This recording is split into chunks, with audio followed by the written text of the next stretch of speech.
All right, everybody. Welcome to the Rand and Tone Show. Welcome to the living room. I am your host, Big Rand, along with my co-host, Tony Tone is in the house. Testing 1 2, testing 1 2. Yes, I Testing, am. 1, 2. Before we begin, you know how I do. Make sure you make it over to 1026 Castle Hill Avenue, Juices for Life Bar. Great place to be, great atmosphere, great mixture of drinks. This is a health store, drink store. And When it's you beautiful. get a chance. 'Cause That's they right. ain't giving away nothing free. Ain't nothing I just want to free. throw that in there. He said, make sure you make it there like they got something for you free. No. Well, I just like the fact that I want my people to live healthy. And make sure you get some watermelon juice. I just found out something yesterday about some watermelon juice. I actually went home and read it. Yeah, it actually makes sense. So we're going to kick into that today, too. But welcome to the Rand and Tone Show. Woody woo. Woody woo. All right, what's up, everybody? What's happening? So today I wanted to have a conversation on what men hide and why. The first thing I want to speak on is the medical condition that a lot of men hide. And I'm going to take the story from my own experience, just so I don't sound like how you going to talk about it but don't be about it. You understand what I'm saying? So first, let me start off by telling why I actually retired and why I left early. So, everybody know I was dealing with the bout with cancer and everything else. But the fact was, I had to go through something else that I really didn't want to go through around a lot of people. I wasn't up for the questioning. I didn't feel it was right falling asleep at work because the medication they had me on was really, I got a cold, was really taking its toll on me, and it was just too much. So I wanted clear all the doubts about anybody who felt like, oh, he didn't feel like talking, he didn't talk to me on his way out. I was fighting a battle within myself that I needed to win. And it had nothing to do with nobody else, not even my family. That was just something between me and God. And yesterday I said something, and Tone said something that made me really think. He said, if you got faith in God, I had to go home and really think about that. Like, what do I fear? And we had that conversation, and I said, my fear is not death. I don't fear death because you can't live forever. I don't fear death. You may fear the way you die because you might not want to die the way, but I don't fear death. Or when, right.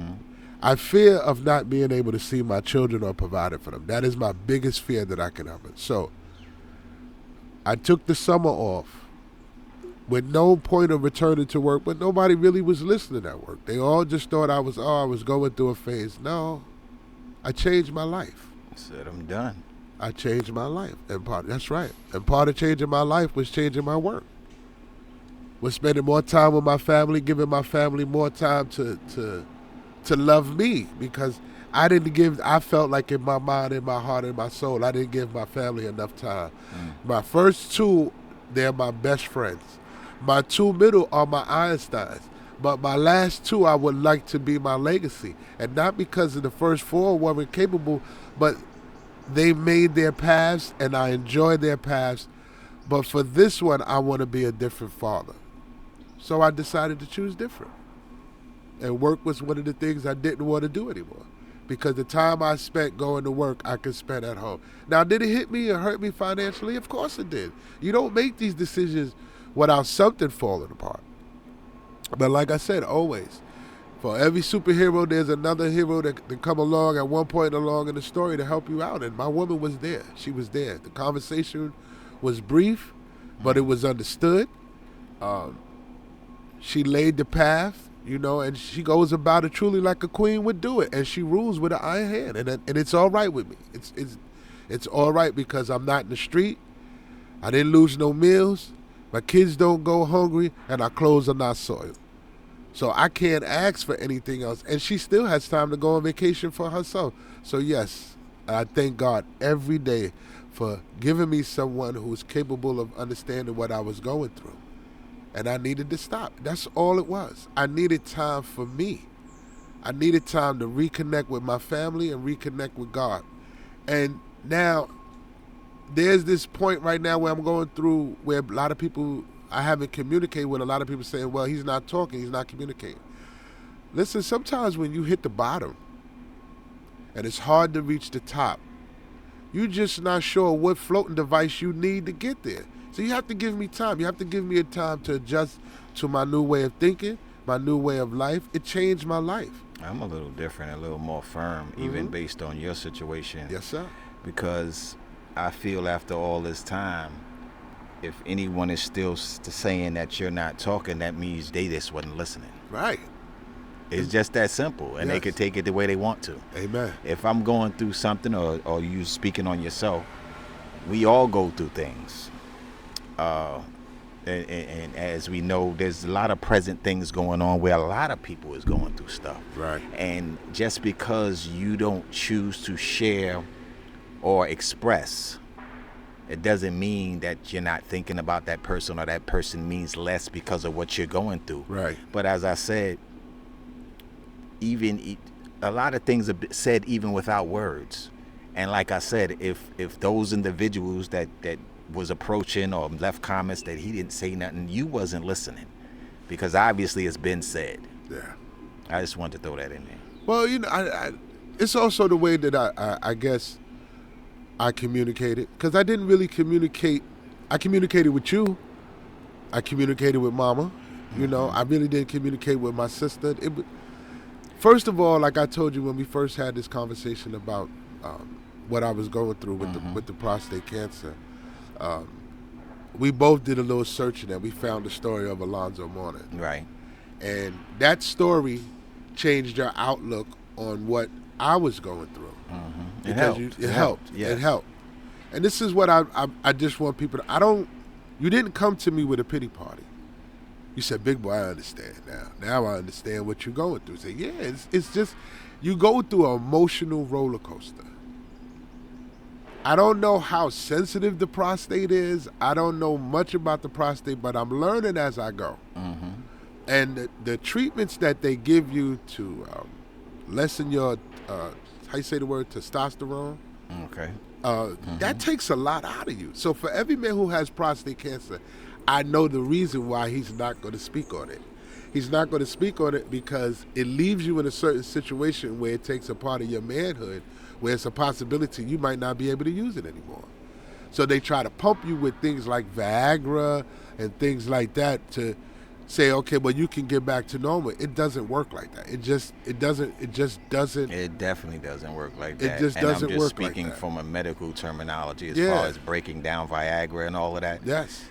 And studies, well, not studies, but things that I've seen, it can hurt you more than it can help Yes. you. Yeah. You're doing all of this for a feeling of doing what you used to do. Once you have chosen your method of dealing with your prostate cancer, you're not going to be the same. Whether you remove it, whether you take radiation, or whether you take chemo, you are not going to be the same. Because one of those three, it's going to leave you in a different form, depending on how they, especially if they give you I had to take these 3 shots called Lupont or DuPont or whatever. Whoever knows. It's probably DuPont, because DuPont is a make of a lot of things. Yeah, but Lupont, but I don't know whatever. for sure. It's an injection that lowers your testosterone. Now, when your testosterone as a man is lowered, like, your interest goes with that. And trust me, man, I've went through that with my woman, where you have to basically reconnect with the person you loving, because it's a dramatic drop for them, because you're not affectionate, the erection disappears, all of that. It's a hard thing to deal with. Unfortunately for me, I never fully recovered, but I'm still able to participate in my bedroom. Perform. It might not be as often as I used to, but I'm capable, and it wasn't because of Viagra, it's because of her. If you don't have someone that you love, lust, like, want to be with, all that doesn't matter. If you were the person you are or think you are, listen. You have to understand it's a process.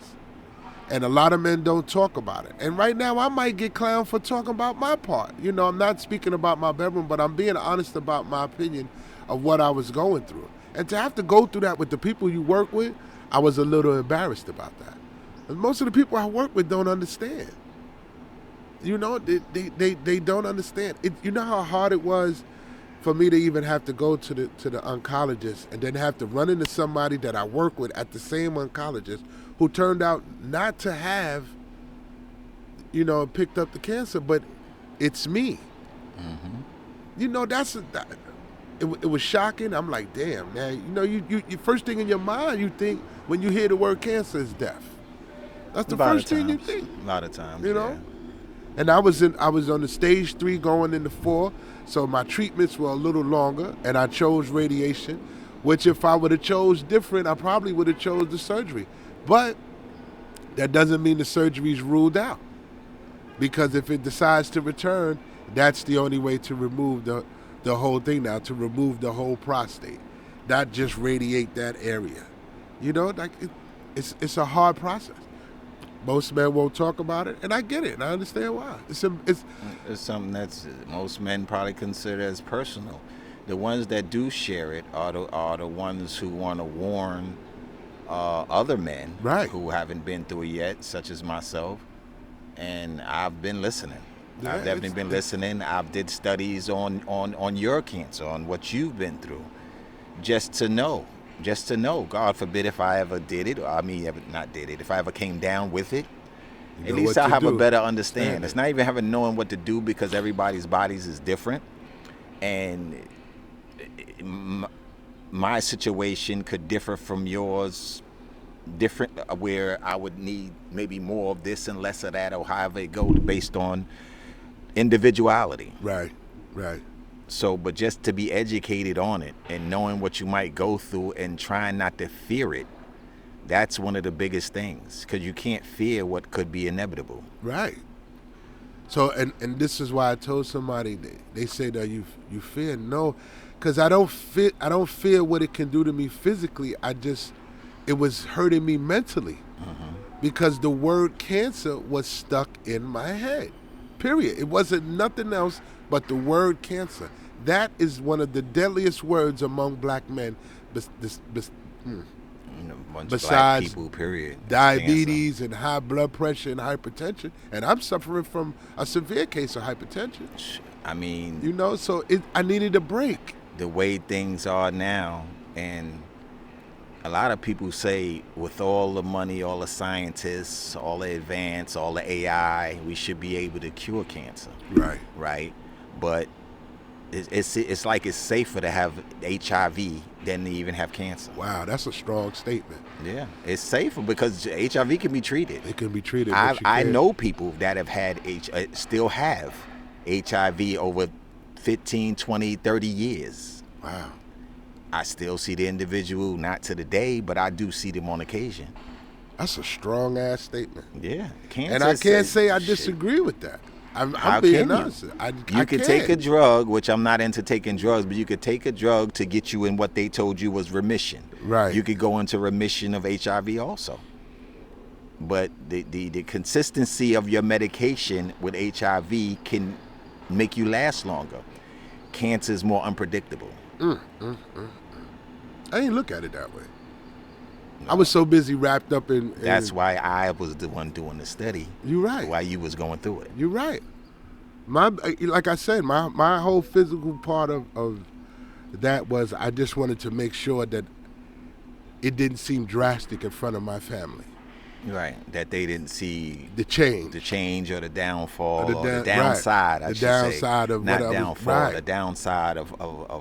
So that's what I tell men. I'm telling men, and I'm speaking mostly to my black men. I got to point this out. I'm sorry, I have to. Normally we don't use color on our platform, but I have to point that out because right now, look how many black men are starting to come out and say they got prostate cancer. Athletes. Politicians, it's hitting a lot of the black community heavy, fast, and unwarranted. And there's nothing that we can do. But there's no prevention. There's no prevention. There's not something. Well, you could tell a 25-year-old, listen, don't do this throughout Right. your life, and Right. maybe you'll go without it. Right. I don't know of anything that you can be told to pass on to the youth to say, don't do this as you get older. Or eat this or don't eat this, because you don't know anybody can get prostate cancer. It's not anybody, but any source of man can get prostate cancer. It doesn't matter if you're obese. It doesn't matter if you're slim. It doesn't- Athletic, Athletic. into sports, you Yeah, can be athletic anything. all your life. You know, That's why when Alonzo Mourning came out with it, I was like, wow. I mean, somebody that's basically been an athlete all their life, he got it. So I'm got like, how did he get it? and he's healthy. He's healthier than me. Yeah. Yeah. Well, allegedly. Yeah, well, no, we don't, he's we healthier don't know. than me. Well, supposedly, he's healthier than you based on his lifestyle Based and on his life. career. That's true. Amen. Right, but we don't know what he eat behind the scenes. But anyway, we know they basically stay healthy, training in and out of work and all of that. But yeah, I mean, you thinking, wait a minute, so where does it come from? That's the point. Where does it come from? Where does it start? Only thing I know for sure that it happens to you once you're older. It usually happens to you. That's why they tell you to get tested once you 45 years of age. You know, If your family has any history of a it. history of it. Well, my family does have a wide history of prostate. You know, the thing that, as we talking, I'm looking on them. I'm in my oncologist's office right now, and I'm looking on the wall, and there's a thing on the wall. There's 3 questions, like when, why, and will I die? Those are the 3 questions that because it's true that when did it occur? You why- won't know when it occurs. No, but those are I'm telling you, as a person who catches these are the things that you act because you don't know how long you had it. Right, that's true. Sometimes when you find out, it's Yeah. normally too late. It's too late, so you don't really know you have it. Right. Listen, I was in stage 3 going into stage 4 on a heavy note. I had to get it. Listen, I had to get my early morning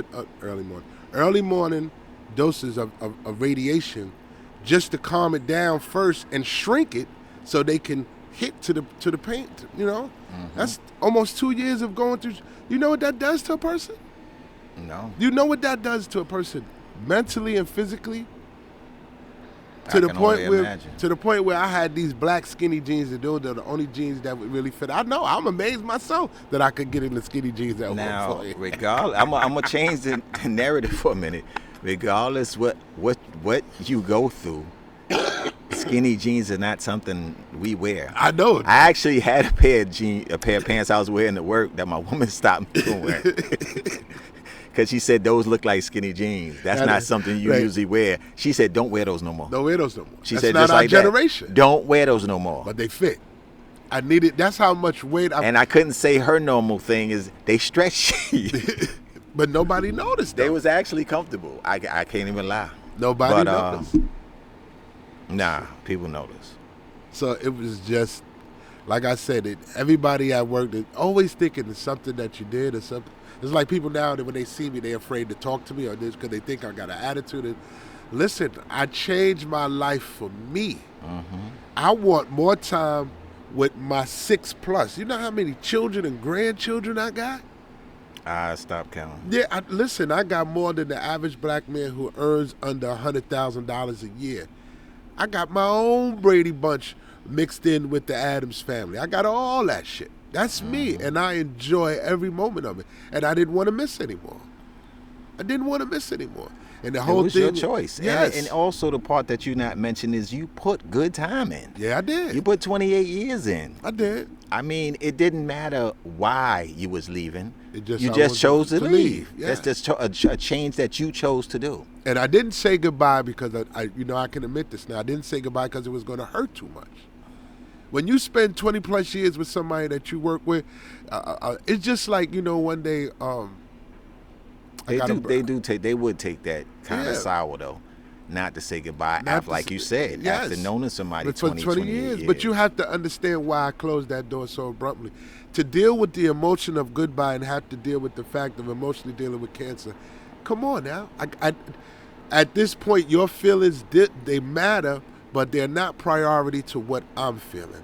And what I felt at that moment is I needed to shell myself in, close the door, reset my life, and come out stepping out with the sun already on my ass.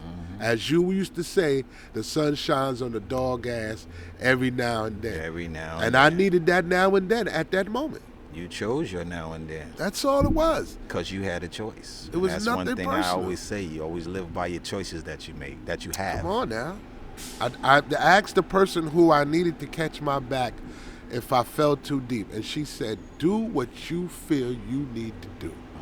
And I did it. And yeah, we going through some tough times, but she's amazing. And like I told her, I understand you keep saying you talking about. If I don't talk about it, it won't come up. I'm talking into its existence. We gonna get us. Well, you basically doing the talking that people say you wasn't doing before. Yeah. So you know, You started the show off with people saying, "Well, he didn't say goodbye. He didn't say nothing." Well, now I'm saying it. I'm saying it. You know, and I can't. It's so many times I try to go live and explain, and then people here they think like, well, he didn't want to turn in his paperwork. He didn't. No, y'all wasn't listening to me. I told you that I was taking the rest of the summer off, and then I chose to go back in there and say, hey, I'm not coming back. Mm-hmm. Once I realized I got the first couple of weeks and what I was missing at home, the hell would work. Well, yeah, they thought you was bluffing. They thought you was just Yes. going through something. Just give him a week or two. He be back. Yes. They put back on the paper that I would return on September 9th. I didn't hand in any doctor's notes. I didn't hand in any medical. I don't want anything left At that to do point, with there's the nothing city. to hand in. You know, I work for your the city. badge and I your wanted a cut. keys, badge, and whatever else I tried to drop and your all that parking on the space. I table. remember They- you had a parking space. Yeah, all that didn't matter. No, it didn't. All that, and it still hasn't registered to some people in the crystal ball because their thing is, how could he do it? Well, you know, some of the choices when you watch a person who works across the hall from you die in that office, that's an alert. Or the people you used to work with, who you're close with, go to lunch with and go to dinners with, are no longer there because they're in their grave. No, I did not want to die that way or have my family watch me on the news or on somebody's video recording me pulling me out the job. No. I leave it while it's alive, and I salute all of you guys who are capable of withstanding that pressure because hopefully God never puts this type of brick on your shoulder, but I'm still standing. And I got to thank you and my lady and my sister for that. And my sister a lot because she handled a lot of our Southern affairs because I couldn't do it. You know, this is stuff that I had bottled in and hot and I couldn't ask. And who was I going to ask? When you battling cancer, there's nobody to ask. There's only two people involved in that battle. That's you and God. That's it. You got to be strong and you got to pray heavy. Every time I lay down to get under that machine, I cried like a baby. And I said, God, you got me here. All I need is one more day. Each time I got in that machine, I asked for one more day. One more day. Give me one more day. Let me get through today. One more day.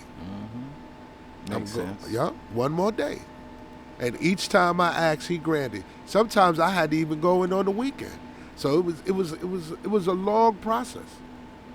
It's a long process, a long journey. And them needles that they give you, good God, Lord. Somebody help my soul. Anybody who got prostate cancer, no. Lord have mercy. And then some people, it's nothing. They can go back to their normal. Everybody's body is different. It's more than You know just what I the mean? body, it's the mindset. Because Yeah. I know in your case, I experienced a lot of your mindset and how things change and how your mind shuts your body down.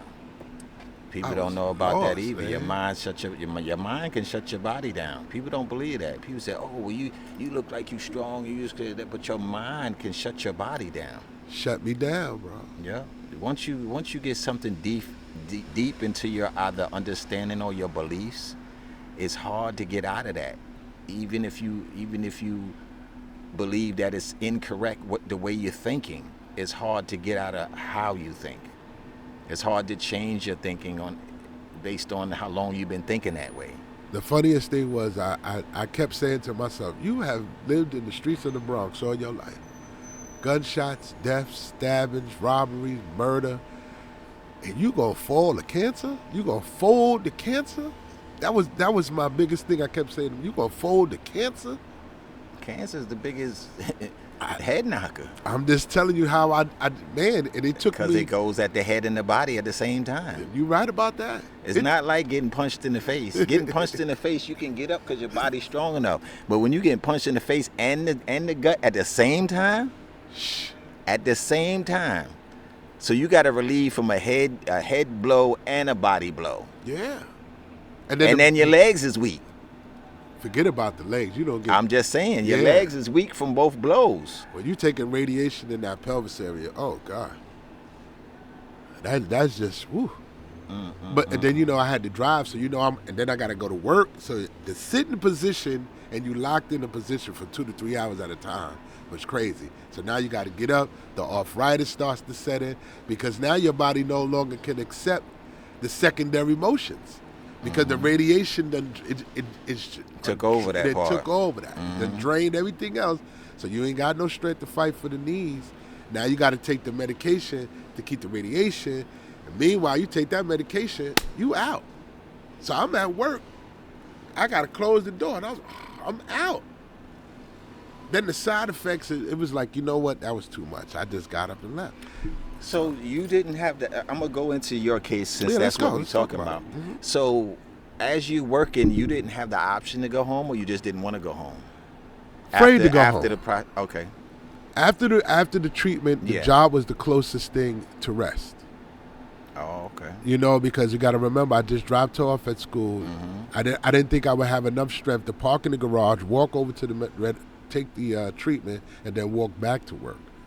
So I would drive there because I had the parking space. Had a parking space for the treatment, so I was okay there in the morning.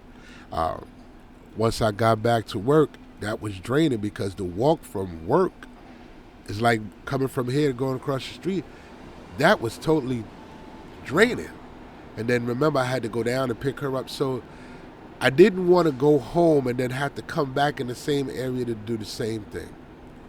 So I was already there. I had a great conversation, and I don't want to put the name on the supervisor, but my supervisor that I had, he was great. He was great because he kept my secret. He was my proxy. Okay, so how many days a week did you have to 7 go? days. 7 days you had to go? 5 days. 5 days. 5 days you sometimes had to get the Saturday treatment. and Sunday. Yes. Wow. Okay.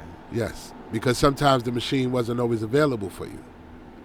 So sometimes you had even to wait. Under appointment. Even under appointment, you got a lot of people who were taking radiation treatment for cancer, man. I'm sure. One of my greatest fulfillment coming out of that place was able to ring my bell, and my woman wanted to bring their whole family together. I didn't want that. I said nah. I said listen, I wanted to share this just not with for you. That. If it was a graduation at the job or something like that, not for that. Bell. I understand the togetherness and the village, supporting you and all of that. The support, that's the word I was trying to say. The support, standing by you at this time. I understand that, but celebration, no. Yeah, I just just leave something on the desk when I get home. She wanted to show people that hey, you did this, you did it. No, I did this with you. And the only person who mattered ringing that bell was you. Because you watched me. You watched me go through those shakes at night, which I still get. You watched me when I couldn't make it to the bathroom. You watched all of that. All the stuff that was happening to me at work. And that was another thing, too. When you taking radiation in your pelvis, you can't hold your urine. Oh, yeah, you told me about that. You can't hold your urine. So you know how many accidents I had at work? That's embarrassing. I was trying to come up with inventions, remember? Yeah, you can't hold it. I came up with an invention. That's crazy. 2 years after the fact, I'm learning how to hold my urine all over again. Like, these are stories men don't learning tell. Or you had to learn. It builds back up strength to hold it. No, you had to learn because your muscle contractions are different now. Oh, okay. The muscles, remember, they took your testosterone, how do you say the word, and plus you remember your pelvis area is already weak for the radiation. Right. The radiation doesn't go away. That's in your body for the rest of your life. That's it. That's your treatment. That's what you chose. Right. Radiation takes what, maybe 10, 12 years to leave the body? I'm not sure. So, that I don't know. So I'm listen, everybody who chose radiation, that's why a lot of people don't choose it, because they don't want it to stay in your body. They try to give you medication to control the amount. That's why they give you a certain amount. Like, how can you go control that? You gonna give me something to make me sick? So that stuff they was giving me to control the radiation was worse than than the radiation. I couldn't hold my urine. I was going to sleep. And forget about taking a drive. Then forget about it. It made my arthritis worse than it is now because now my knees don't hold together at all. One day I was walking and somebody thought I said, oh man, my knees hurt. My knees hurt that bad. And it's all due to the fact of after the radiation treatment, my body it'll never be 100%. It'll never be 100%. But I'm not even making 70% of my body strength. I can't hold anything. Your hands get weak. Your body gets weaker. Right now I'm learning to build up my strength. And in this world, and in the county I live in the Bronx, you don't want to be weak around the Bronx. So I try to. You got to keep some strong people around you. I did. Get some of them kids. I did. And then listen, I can't speak enough about my family. I can't speak enough about my children and my stepchildren. I hate to use the word step, so I'm just going to say children. All the children who are in my life, they know from the grands on up. They all did a remark, and they know when grandpa not feeling right, or pop's not feeling right, daddy not feeling right. You need to sit them down. Sit them down. My woman has this thing. She tries to keep me motivated, but I can't move like you move anymore because once that sweat and stuff breaks out, I don't know what's going to happen to me. I can go into a small convulsion. I don't know if it's the hypertension or am I having a mini stroke because I get dizzy. So you gotta pace yourself. But you gotta stick your toe in the water though. I am sticking my toe in the water. This is why I take the kids to school on the bus in the morning. Yeah, you gotta keep test moving. I gotta keep moving. You gotta push your body. It's just like a little kid moving. When a little kid start walking, 1, 2 years old, whatever. They're gonna test their ground. They're gonna test it's like a dog. A dog, you might put a dog on the bed for a while. He won't jump off the bed, but once he feels strong enough, he gonna make that leap. He gonna beat that leap. You're gonna make that leap. So at this point now, I gotta have the conversation with my 8-year-old. Because if I'm taking her to school and daddy's having an episode, you need to know what to do. So the whole thing is making it back home without having an incident. So it's like, you sit on the bus and you just, oh shit. It's like I'm a scared rabbit. You throw all your cards on the table. Yeah, I gotta. Anything go wrong, it's just gonna go wrong. It's just gonna go wrong. Ain't get like bus driver, I need to go to the bathroom. Yeah, I can't. There's nothing I can do, so I gotta work my way back into health, into life, into movement, and like I said, I just didn't want to do all of that at work.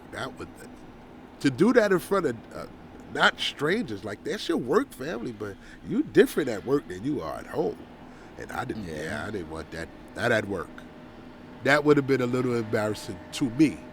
That's me. Yeah. That's me. Yeah, you're right. That's me. It would have been too embarrassing to me because I'm that type of individual. Like I can't let you see that.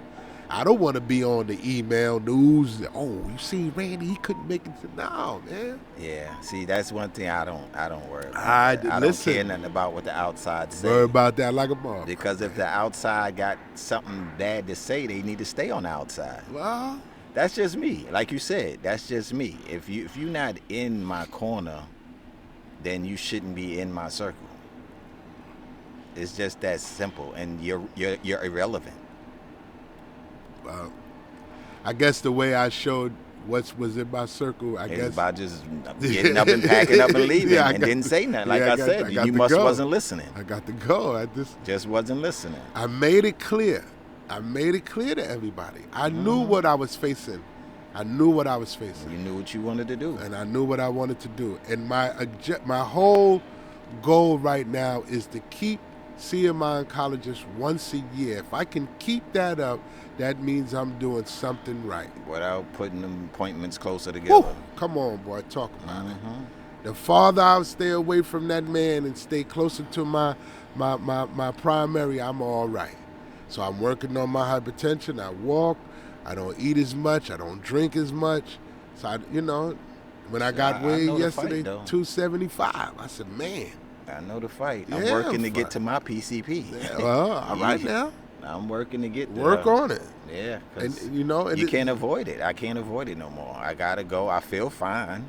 but you still got to get You checked. gotta listen. There are two things I know no man ever wants to do. Two procedures. One is the you don't want the prostate test, and you don't want the colonoscopy. With a colonoscopy, you're gonna have to get. Yeah, Just that's the start to getting checked out. that is one of the most and blood work. unruly shit that man can go through who wants to protect his.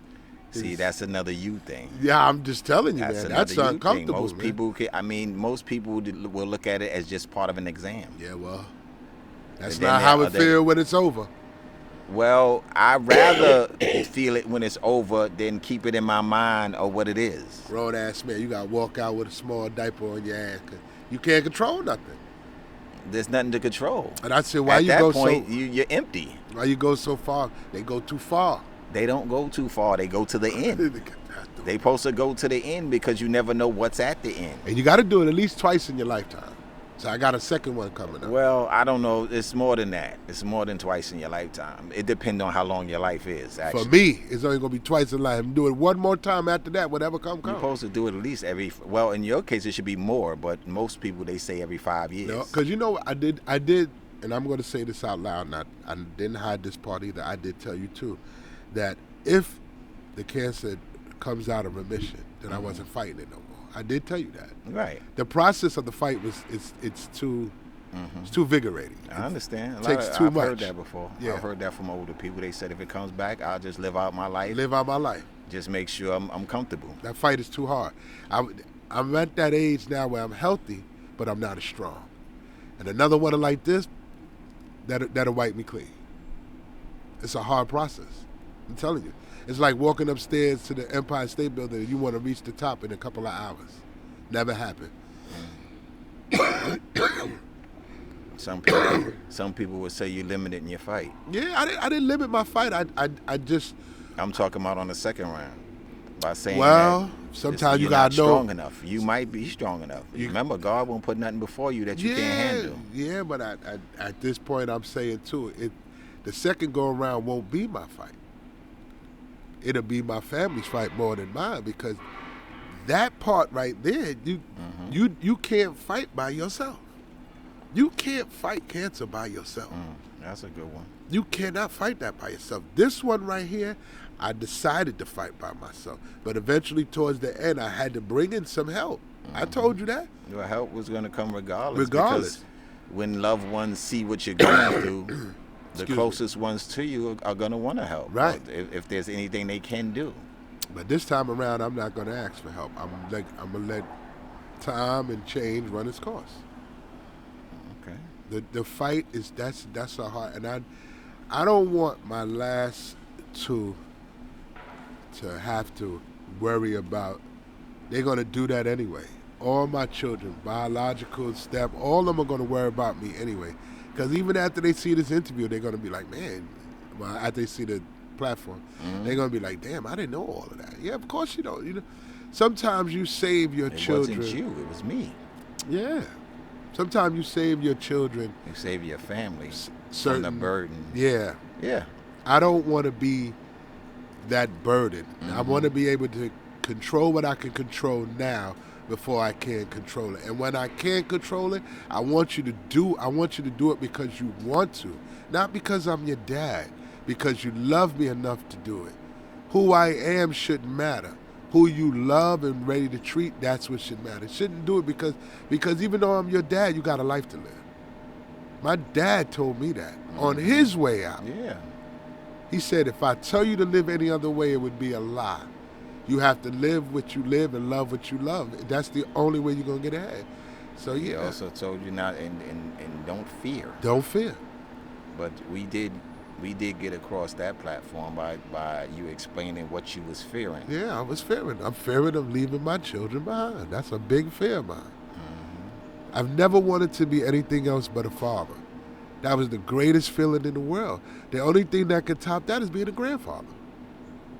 It's the greatest feeling in the world to have somebody call you. I'm telling you. Because you became a father again.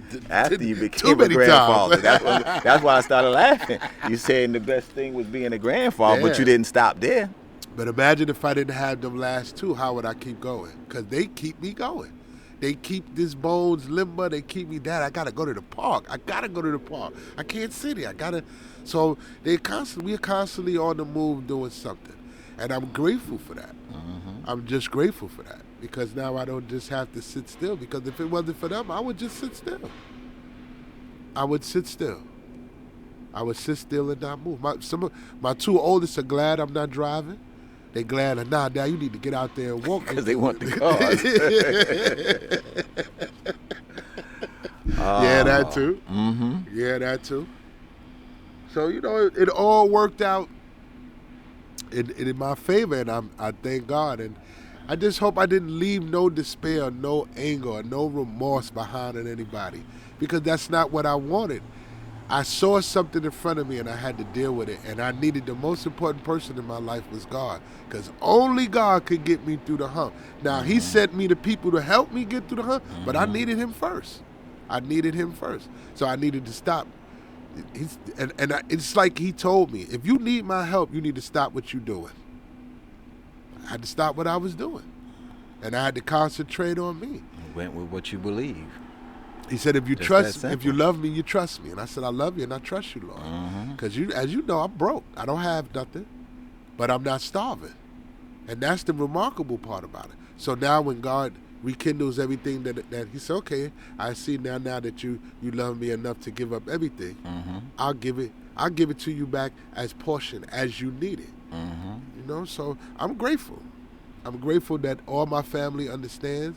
I'm grateful that my kids check up on me, even though that drives me crazy sometimes, but I'm grateful for that.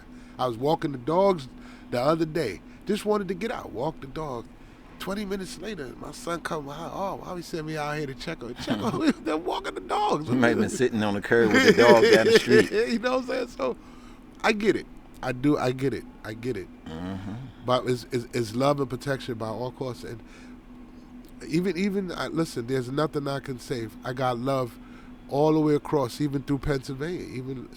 It's God has been good to me. I'm just trying to find a way to be good back until my time has come. That's where I'm at right now. Like I can hear the anger over the light bill. I can hear it over the rent and over the kids having parties and going. I can hear all of that, and it doesn't bother me as it used to when I was going to work. It doesn't even bother me. It doesn't, because I can actually say, God, can you help her? Can you help her out, please? Because there ain't nothing I can do. Yeah, let's help her out till I get on my feet. And remarkable, boom, it always gets done. She always finds a way to do it. So, it took to the point where I had to tell somebody, if you're not noticing, I wasn't even doing the platform shows. I wasn't doing anything. I had to get myself together. You don't know what it's like. Like, I'm not talking to you. I'm just saying to some people. Some people won't admit when they lost. I was mentally lost. I'm telling you, that word cancer hit me in my head so hard. That shit knocked me off my feet. And my woman said, yo, you can't go into a depression mode. You're not going to do that. She made sure she said that to me every day. My cousin Otis used to send me these texts every fucking day during my treatment. All of that helped. Because, in times when you just say, man, fuck this treatment. There are times I said that. Sometimes I get to the front door and be like, man, fuck this shit. I turn around and smoke me. I go back to my car and smoke something. Say, man, fuck that. I'll take it out like this. And then 1 minute before I got to be there, I'll get up out that truck and say, Lord, okay, I'm ready. So there were days, I'm telling you, there are days, man, fuck, you don't want to do it. You don't want to do it. I don't want to go to the doctors now. To the point now, I got to take my woman with me. Yeah, tell me I don't want to go to the doctor. That's why I didn't see my PCP. You know what I mean? She sent me an email, said, hey, it's been a while. Get there. She said it's been a while. I know the fact of, to me, I always said the doctor brings bad news, but sometimes it's good news because you can catch news, it. Period. Yeah, you can catch that bad news. Yeah, at least you know something. Not to know nothing. People think if they don't know nothing, they're secure. But then when you find out, it's too late. It's too late. Because my first thing was like, I was shocked. Like, stage 4. Like, going into stage 4. What the hell? You're doing construction over there. Like what? Like going into the stage 3 and 4. I said to myself, well, shit, how the hell we didn't detect 1 and 2? You don't detect unless you get tested. Yeah, and that first thing she said, well, Mr. Richard, you ain't been a doctor in 4 years. Oh, shit. For real? I'm thinking, man. Let's go back. Let's go to something else. So when they detected it, Right. well, how did they first detect it? Through blood? No. Urine. Oh, okay. I had a problem. Kept going to the bathroom like I go now, but it was more severe than what I'm doing now. Like I couldn't hold it, I couldn't do anything. Even before? Even after having relations, and it was just the bathroom. It's the bathroom. It's the bathroom. And my woman said that's not normal. I said, it's nothing. Da da da da da da. She was the one who suggested you need to get up and go to the doctor. You need to get up. You going to the bathroom that much? I was going to the bathroom that much. It was like the prostate was pushing on the bladder or whatever, getting larger, and I guess it was pushing on the bladder, and then it got to the point where the flow got cut off. So now I'm trickling. So I end up going. The doctor, he did the test fingers. He said, "Oh, you're swollen." So he said, "Let me take the blood sample," and he said, "I'm gonna set up a biopsy." Now, for those who don't know what a prostate biopsy is, right? The tool that they use, and I'm not lying, looks like a Desert Eagle 45. But it's actually it's like a tool with a needle at the end that clamps the biopsy. So they have to take six test samples.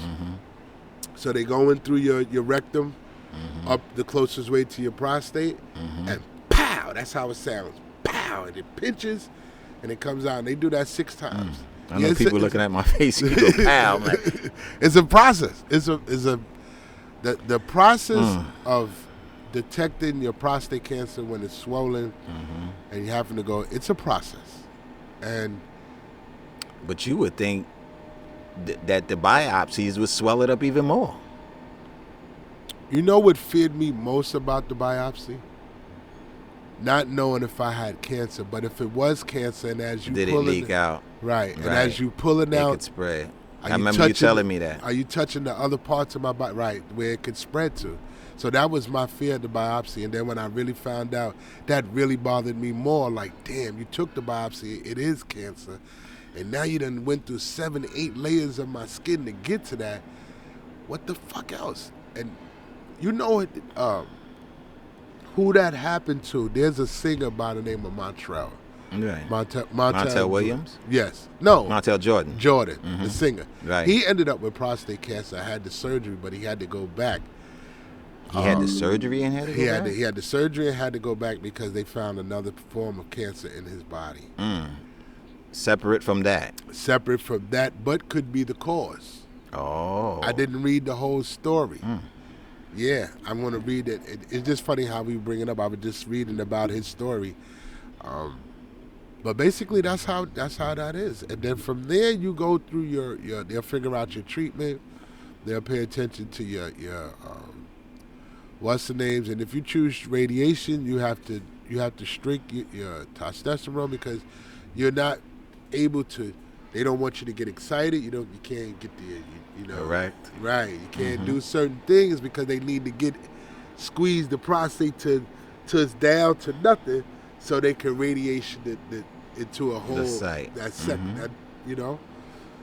So it was a process, and like I said, the recovery is worse than that because it's the medication, it's the poking, it's the pinching.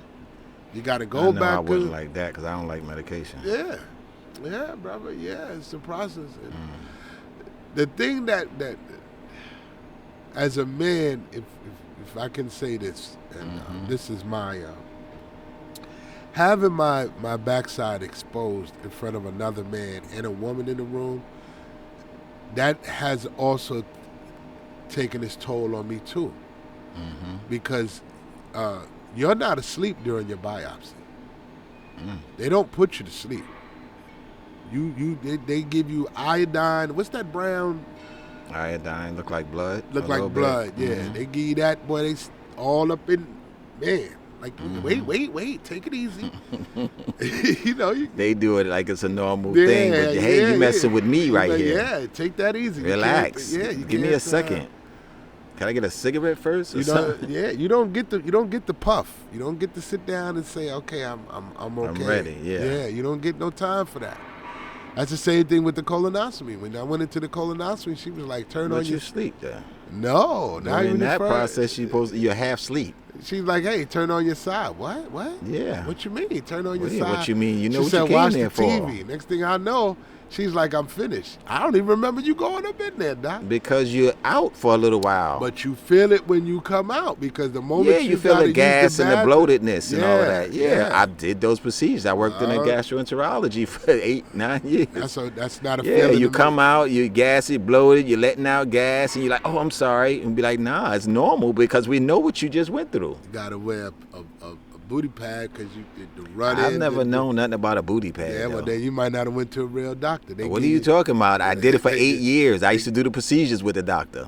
I was in the room when they looking through the colon and all of that. So they gave me one of these like the pins to no, put on? Yeah, like those. Yeah, when I was pads. doing colonoscopies from 2008 to maybe. You was giving them out too? No, we didn't use that. We gave you when you sat down, we gave you a pad to sit on. Yeah, that you definitely need. Yeah, that's what I'm saying. And then the bathroom was right there. But some, I guess that what it's for, then leakage, because I didn't use it. If you need it, they probably provided it, but that wasn't part of our normal process. I didn't use that. I'm not walking around and knowing that. I ain't talking about walking around in the instance of after the procedure. Once you leave there, you should be fine. The hardest thing, no. It takes about a good, I say 2 to 3 hours after the colonoscopy. Possibly, for your body. Because you're gassy. They're pumping water and air in your body. You have to understand, you have to sit down. You got to get home. Right. Okay, so sitting in the cab is okay. So my stepson came to get me. I rode in the cab all the way home.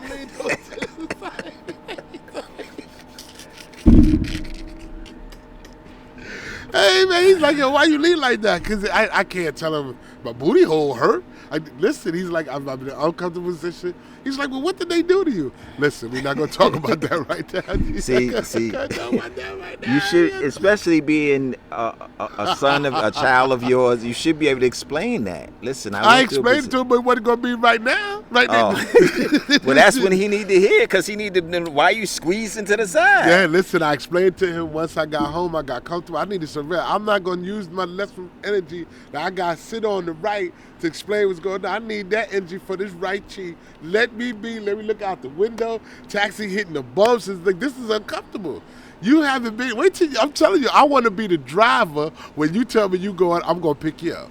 I'm going to be that person to pick you up. I'm going to look at you. I've been around plenty of patients that have had it, but I don't, the most thing that they talked about was the abdominal pain. You have the bloatedness because they pumping air and water inside you. Right? So when you done, you do have to pass gas a lot. You might pass a little stool, but there's nothing in there. There's no. So you go to the bathroom, it's still liquid. It's liquid coming out. Yeah, right, it's water. Right. But you can't hold that liquid. I understand. So if you because you're open. You think you just passing gas? No, you dropping liquid. Right. So like you said, for the next 2 to 3 hours, okay, you have to be cautious to that. You got to watch what you eat. You can't eat solid food right away. A lot of people try to stuff shit down their throat. Nah, you can't because it's not going to process that fast to come out though. You might make yourself sick. All that bubbling going on. Hopefully you pushing the bubbling out. Because you got to remember, it's got to go through the cycle. They tell you to eat bread to soak up. Yeah, to absorb. Yeah. Just like if you're drinking alcohol and you're drunk, eat some bread, maybe soak up the alcohol to take you down a little bit. I said I'll do it one more time. After that, that's it. I ain't doing that no more. I don't give a damn what's Normally going when you get on it, up there. You ain't getting up there no if more, you're good, they say okay, 5 or 10 years, whatever the doctor wants to tell you. But usually after that, every 5 to 10 years, you get it done. You get it done. For the average man, but for I'm saying for the average person that find no polyps and everything is clean, and then they say okay, you can come back in 10 years. And for a person who has the prostate, it's like more of a every 2 years, every 2 to 3 year process. You have to keep that section of your area devotedly straight. What? Yeah, the pelvis area, all around the front and the Okay. back. You have to keep that. Yeah, because you can get jammed up back there. What? Yeah, because you know with the you still have the radiation and mixed with a lot of things going on in your stomach. You still have constipation. You still Okay. have all of that stuff going on. I just didn't want. I was being funny, but you Mhm. still got all of that. All of that still goes on way after the treatment when all of that mixed in together. All that still goes on. Yeah, Along with new shit. yeah. So every once in a while, I had to. To me, I realize if I drink an abundance of water, it usually helps me out. I usually can flush myself. You know, every once in a while I do cheat with a soda and whatever, but it's mostly now water. I cut down a lot on the bread. I cut down a lot on my meat. Um, I don't What? drink milk as much as I don't snack as much. Mm-hmm. But when I do crave something sweet, it's a Coca-Cola, man. I don't know why. Coca-Cola just seems to soothe, and I think that You. yeah, Soothes you. yeah, I got you. yeah. Every now and then, you know, You you know, try to make proper adjustments to eat right, especially when you get older. I think most people should choose their food more wisely. I mean, all the stuff I'm reading about regarding red meat and the things that's in meat, and then how we shouldn't even be eating meat, and there's a lot of different studies I've been doing lately. So I'm up and down on my diet. I try not to eat red meat too much, unless it's something that I cook or my woman cook specifically, that I know the meat that was how it started off. A lot of these fast foods you can't trust. They say the fast food that we eat is poisoning us anyway. it is. I believe So I'm that. trying to in between I believe that. in though. between studying that, and I thought that was you, What? the car right there, truck. In between studying the holistics and eating right and taking proper supplements just to keep up your nourishment and your vitamins and all of that kind of stuff. I try to stay away from certain things that I wouldn't maybe Normally 10, eat. 20 years ago. Right. Yeah. Like I the said, double fast stuffs? food, the double stuffs, all of that, especially sweet stuff. I still eat sweet stuff every now Do you and still then. go to Wendy's? Maybe once every 2 weeks. I haven't I had still it. get a Wendy burger. Remember how every we once used or to 2 go to weeks. Wendy's? Yeah, at least once a man. week. Once a week, maybe even Yeah. twice, depending on how we met How up. the money was flowing. Yeah. Yeah. Yeah. But even that, I stopped doing McDonald's totally. I still do that everywhere. I still crave them fries. I can't help. If I get anything I from don't McDonald's, even it'd be eat the their fries fries. no more. Yeah. I try to cut the salt. I I done seen too much on McDonald's food and how I don't even eat the fries no more. I eat Wendy fries though, because Wendy fries to me taste like Shit, Wendy's was our spot. Yeah. real potatoes. Best but, Frosties in the world, baby, was yeah, Wendy's. I wasn't a Frosty person. That was your thing. Yeah, man. I just like the I do burgers. miss those. That somebody asked me that. Damn, man, that's how you have Wendy's, man. It's been almost 2 years. I haven't really eaten takeout like that. I mean, yeah, we go out, but I still try to stick to the basic chicken and rice. Yeah. Matter of fact, it's Yeah. funny that you mentioned. What about Chinese food? Because I was looking at a YouTube today. I sent it to a couple of people, at how they had, the airtight bags. I saw that. We're talking about with the rice. They had a right? cat in the Yeah. air in the airtight bag, going to the Chinese restaurant. Usually, if I do Chinese food, that's me. Yeah. It's usually rice or something like that. My sister. You okay? Yeah, I'm okay. Just give me a few minutes. I'm gonna call you right back. All right. Yeah, God work. Anyway, yeah, it's one of them things that I'll do some Chinese food. Certain things. I'm not gonna say I didn't stop eating everything. I just slowed down. Yeah. On how I eat. So now Just instead of eating eat the a whole, little better. Yeah. Instead of If I get Chinese food, I didn't eat the whole cart. Now I split it 3 ways. I split it with the kids. But or the crab sticks or something Sure, like that. spread the poison to the kids. Yeah, well, I mean, They metabolism can take it out. yeah, because they're young, they can burn it off faster than I can. And Yeah, because kids don't understand. I used to sit there and eat a whole tray of Chinese food. Now I don't do that no more. I try not to pack my plate. You know, when you go to these parties, you get these doggy bags. I may pinch off of that for the whole week. So, you know, just because of the fact that I don't eat the way I don't know if it's a mental thing but I just don't eat the way I used to. I don't do it. I don't know why. I just don't. It was nothing. Once the doctor said, yo, you need to lose the weight, and she was like, oh, I went back to her twice, and each time it was like more than 5 pounds. She said, oh, you dedicated. And it's not because I just don't be hungry. I'm just not as hungry as I used to be, or I sleep majority of my day. Have the doctors ever gave you any type of inclination or where they think prostate cancer comes from? No. The only thing they can constantly tell you is that they tell you it's hereditary. It's hereditary. Really? It's a hereditary thing. They'll send you down to this place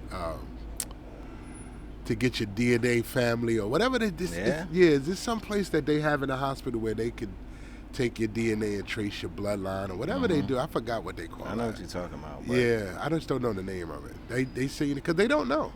Same thing with high blood pressure. They just don't know. They don't know where cancer comes from. Hereditary. And they tell you that it's already cells in your body that are just activated. Yeah. Basically. They say that about shingles. But something have to activate it. What did I eat? Or too much salt, too much sugar, too much what? I don't know. To be honest with you, I was a person who ate a lot of sweets, so I always thought it would be diabetes or, you know, the hypertension is it got more aggravated after the treatment of the radiation. That's when I started to have more of my problems. It was after the radiation treatment, you know, that the bone marrows in my knees are leaving.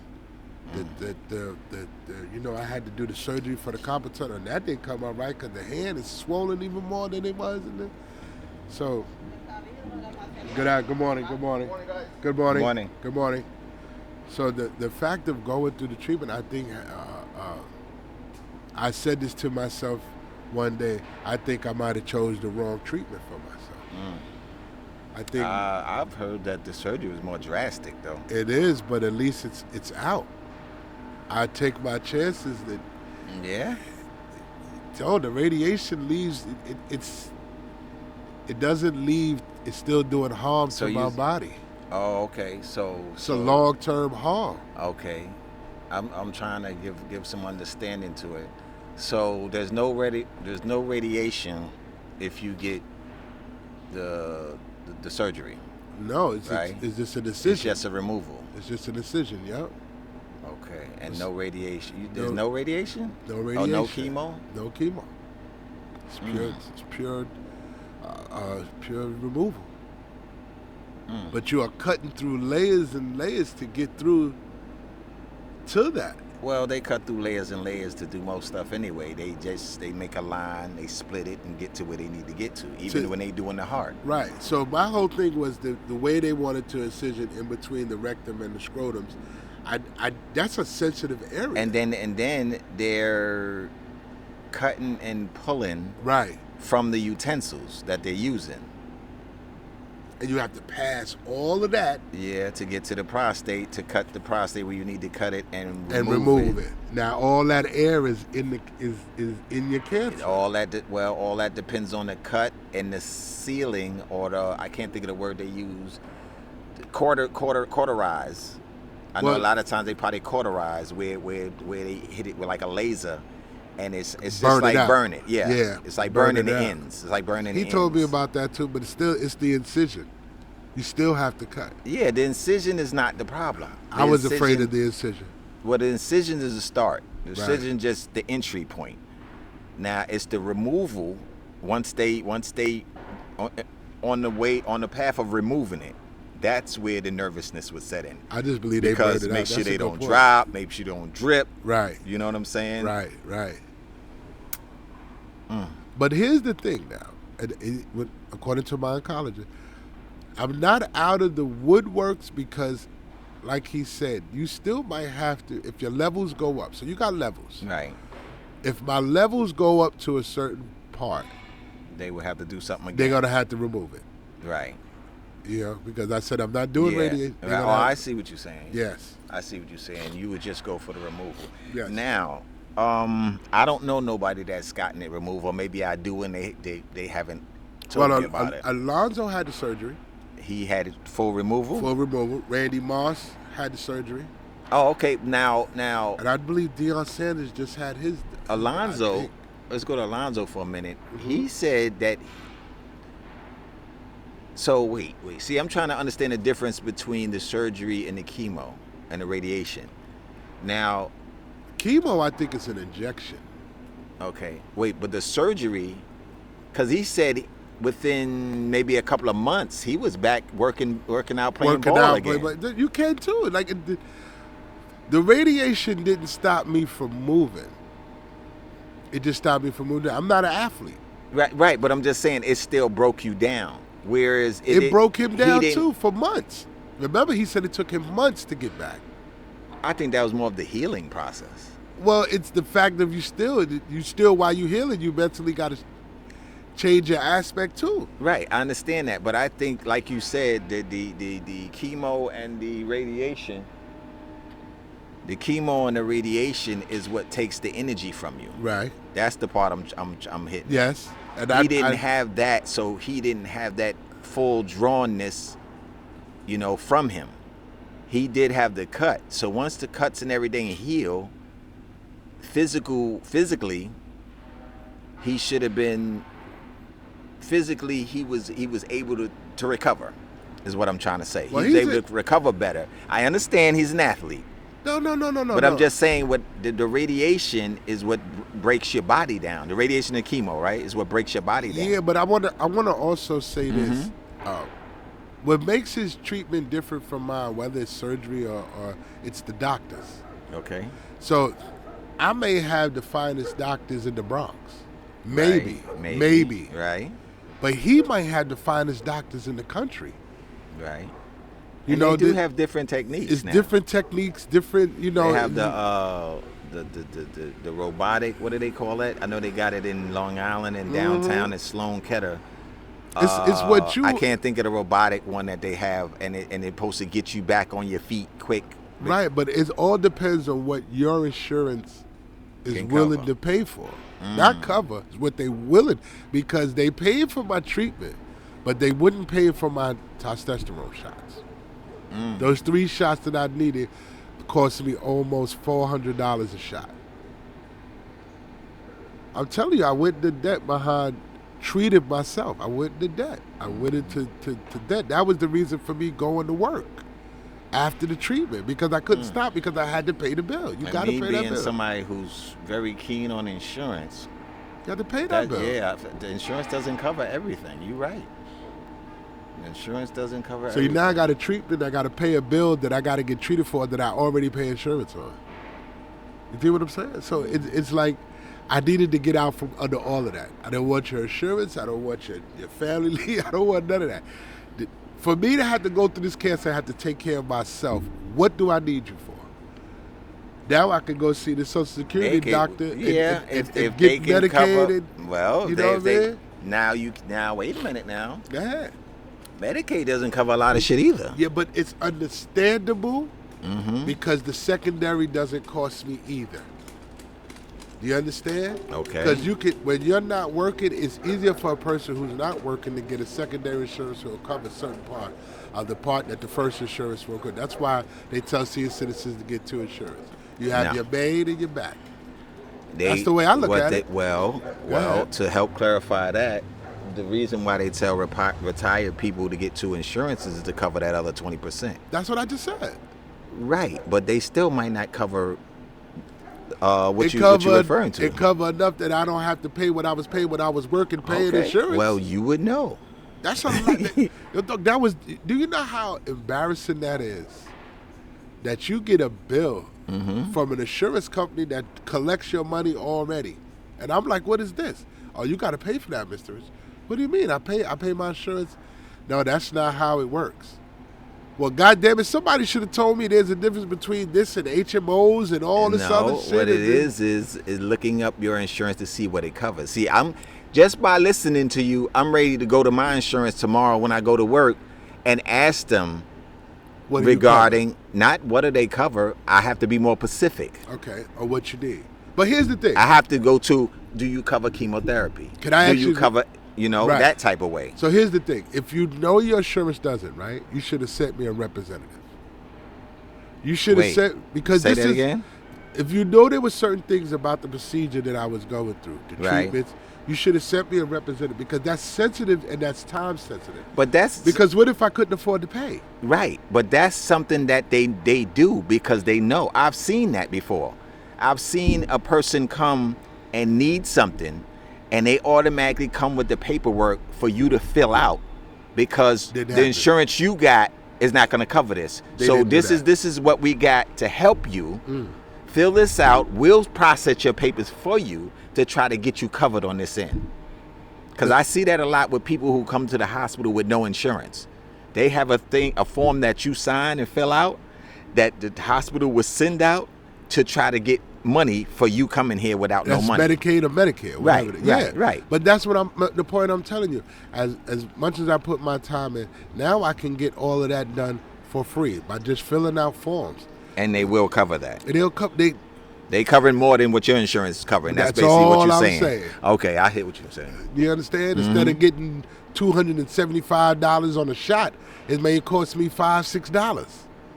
No, more Now- than that, but anyway, yeah. Yeah, but I'm just I saying. I know. For The example. only difference is I might be getting a generic version of the original shot, which I'm not too happy of either. Exactly. But listen, sometimes the cost of living, the cost of medication is too much for the cost of the body. Well, that you don't have to tell some people, especially with they doing all these cutbacks on federal money and things like Yeah, that. this is why you have movies like John Q. Killing you that shit like that'll make you hurt somebody. That your child can't get a surgery. You worked all your life. Imagine working 28 years and Come on. your child can't get a surgery to save their life. You understand? And like I told somebody, this hurts my children because now, in order for me to cut my costs on my insurance, I got to cut them down. So now they got to be picked up by someone else because it has to be different because I'm in a different situation now. You understand what I'm saying? So yeah, I might have saved myself a couple of dollars, but I just took medication and coverage off my kids' back, off their back. You understand what I'm saying? So you got to remember, I got a son who got bad asthma. Right. I got a question though. Yes. I've been in insurance for over 20 years. Yes. One thing I didn't follow up on was when you retire and you come out of your job insurance, Yes. what covers your children? You're covered to a certain extent. After that, you can come out your pocket and pay. Well, I know you can always come out your pocket and pay, but I'm saying you go from one stage of let's say you had Blue Cross, you had HIP, right? You had GHI, Emblem. Okay, you had Emblem. So your child go to the doctor 1 year on Emblem, you decide to retire that year. Next year, what happens? What does your child have? She's covered, but Under instead Emblem of still? Go she's ahead. covered under Emblem, but instead of Emblem paying for it, they'll send you the bill. That's all that happens. But why they send you the bill if she's covered? She's their insurance, but they're not going to pay for certain things. So her visit. So you have to physically get separate insurance for her. Right. Okay. So if she stays under my Emblem, Right. and now that I'm retired, like we had this situation the other day where my woman went crazy because they told her, she could see the doctor, but it's going to cost her $150. So she, what do you mean? She got insurance on her father. I said, man, you got to remember I'm retired. I didn't. That's my point for the question. So what happened was I got on the phone with the lady, gave her all the information, and just say, okay, bill me. The only thing you can do is bill me. Yeah, but a lot of times they don't like to do that. No, they don't. They don't. You ain't got to tell me. But the insurance company already knows that I'm retired. So their thing is, are you staying with us or is she going with their mother? I'm in the middle of retirement. So the lady from the insurance company said, we understand, we do this all the time. Yeah. Yeah. So whoever your primary is and whoever, they'll work it out with the insurance company, and then we'll let you know if the doctor or whatever is still within the network for us to pay. That's how that works. So I'll get to keep emblem, but that's with the point of me going to the Social Security doctor and things like that. So I can pick up. What? Listen, I worked for the city for a long time. Worked for the state. Take care of me now. I put in my time. Take care of me. Well, that's my point. Yeah, But once you move on to retirement, there's no more taking care of you because you go to your retirement insurance. Right, but to pay for my insurance, I never had a problem with that. I don't care. To pay $150 a month for a certain amount of visits for the kids, I don't care about that. Oh yeah, well, I don't. That'd be insane to think you're gonna get something for free. It's not about me anymore. But I don't consider that free. You put 28 years in. No, but I'm just saying. This is the reason why I'm telling people why I try to cut my ties all the way around, from financial to medical, everything. I just wanted to cut my ties with the city. I don't want, because the backlash on it is too much paperwork, too much follow-up, too much this. Then you got to go here, you got to go here, because this is ours, this is yours, this is that. I don't wanted to do it anymore. I wanted to enjoy my summer. I wanted to be gone. I'm done with y'all. I had a nice time. Sorry that I left the way that I did. And if I could do it all over again, I would. I would choose different. But I wouldn't choose to stay. That ain't going to change. Anyway, let's wrap it up. Let's get up on out of here. I always enjoy talking to you, too. I do. Well, It was a lot to come off. Yeah, I learned. I had a lot to I release. need to learn, and we need to pass on to other young men that need to learn. Yeah, if they listen. You know, this ain't going to touch everybody. Everybody doesn't want to be that. That guinea pig. Yeah. And that's what a lot of us guinea are pig for afraid. life. Yeah. So, it takes its toll, it has its reasons. But like I always say, God always pulls you through when you think you can't get through. So it works itself out. Before we go, make sure you visit that Juice Bar for Life, located at 1026 Castle Hill Avenue. And like Toe said, bring your dollars, because ain't nothing free, man.